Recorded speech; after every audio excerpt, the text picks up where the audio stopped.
All right. So we have two things. Number one, he says, I'm the vine, ye the branches. Number two, he says, you have to love one another. All right?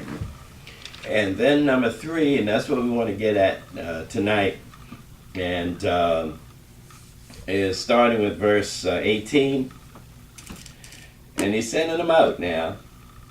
And he says, if the world hate you, you know that it hated me before it hated you. Now, the Lord was the greatest gift giver ever on the earth. And what they do to him? They crucified him. That's sort of rough, isn't it? You know, it's a challenging thing to know the value of what you have when you have it. Very challenging. It's a challenging thing to know the value of what you have when you have it. Have you ever let the opportunity go by, let something go by, and you realize later on, boy, I had it in my hand. Huh? Somebody said the opportunity like a woman that's got hair in the front and bald in the back. So you got to grab her while she coming, because once she go by, I'm done. I know that was corny. but what happens is that we as people, very seldom understand the value of what we have when we have it. You know, and then later on, you know, you say, oh man, that I should have done so and so and so and so and so and so and so and so. And but the opportunity is gone. When they had the Lord, they didn't realize who they had when they had him. That's why they crucified him. And so there's a key of just understanding what you have when you have it. So now he says, the world hates you, you know it hated me before it hated you. Now the Lord is just telling these disciples, when you go out,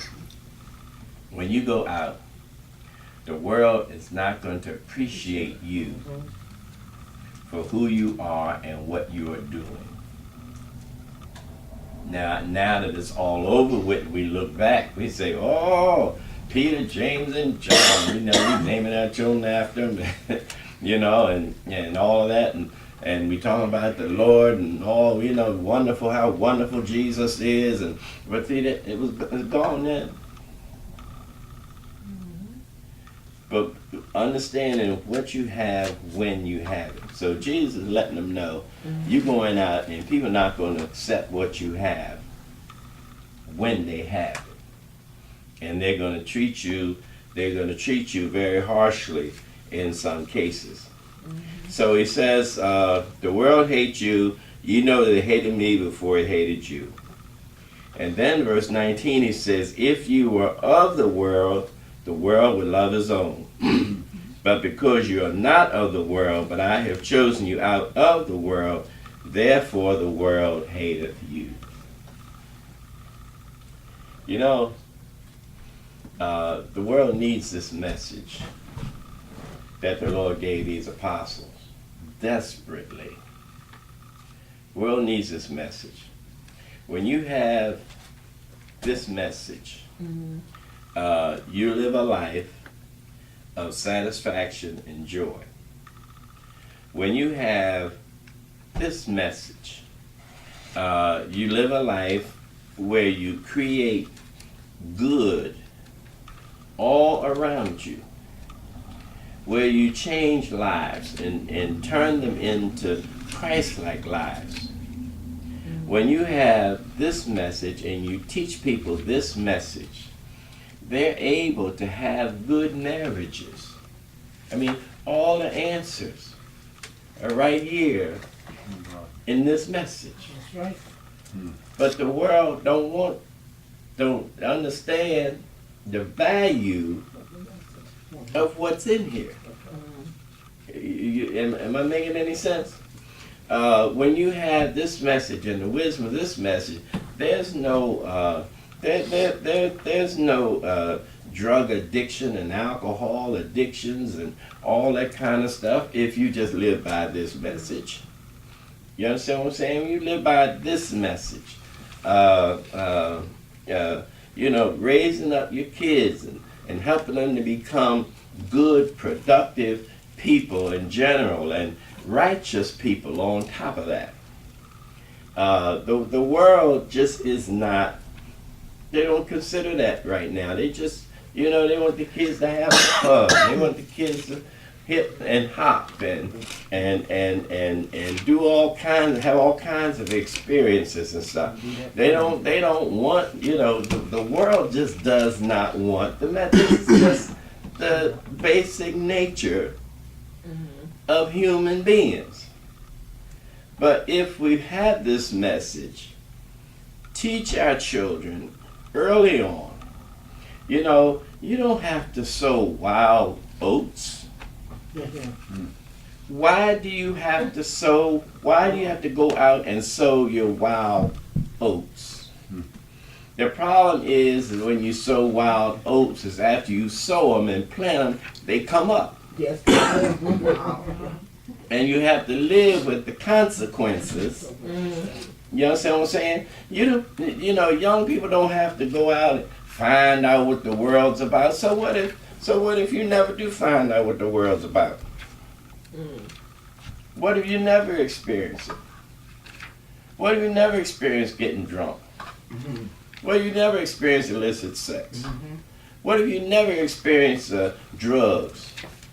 What if you never experience, you just don't need to do those things. Why do you need to fall off a roof before you learn that you ought not stand close to the edge when it's icy?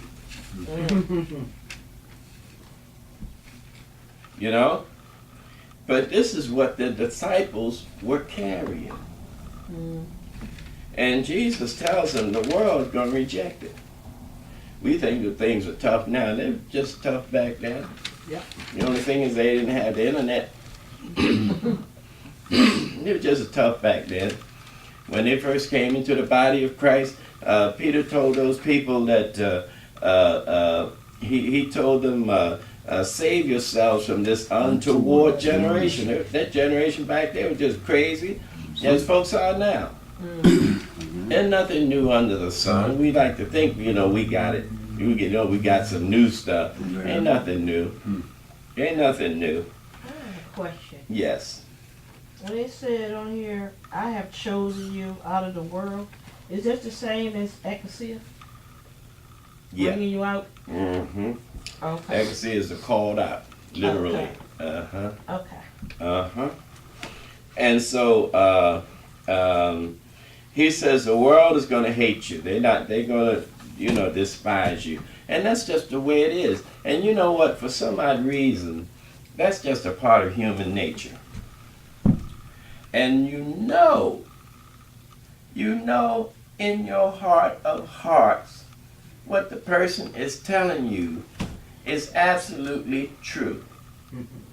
And for some odd reason, it's just buried deep in our human nature to resist things like that.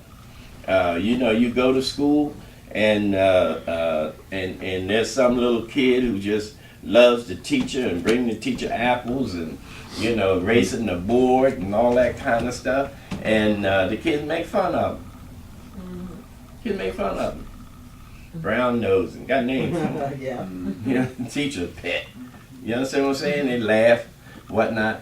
When every one of those kids know good and well that kid is going to pass with honors, that kid's going to college, that kid's going to get another degree most likely, that kid's going to make more money than they are, that kid's going to have a better family than they sit there already knowing that, but yet still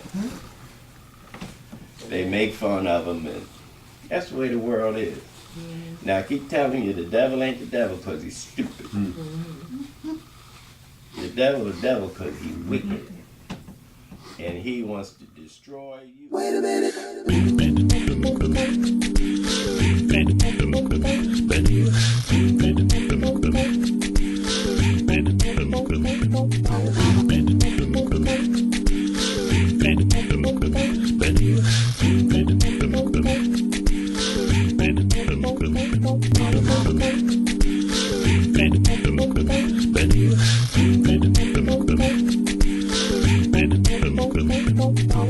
keep telling you the devil ain't the devil because he's stupid.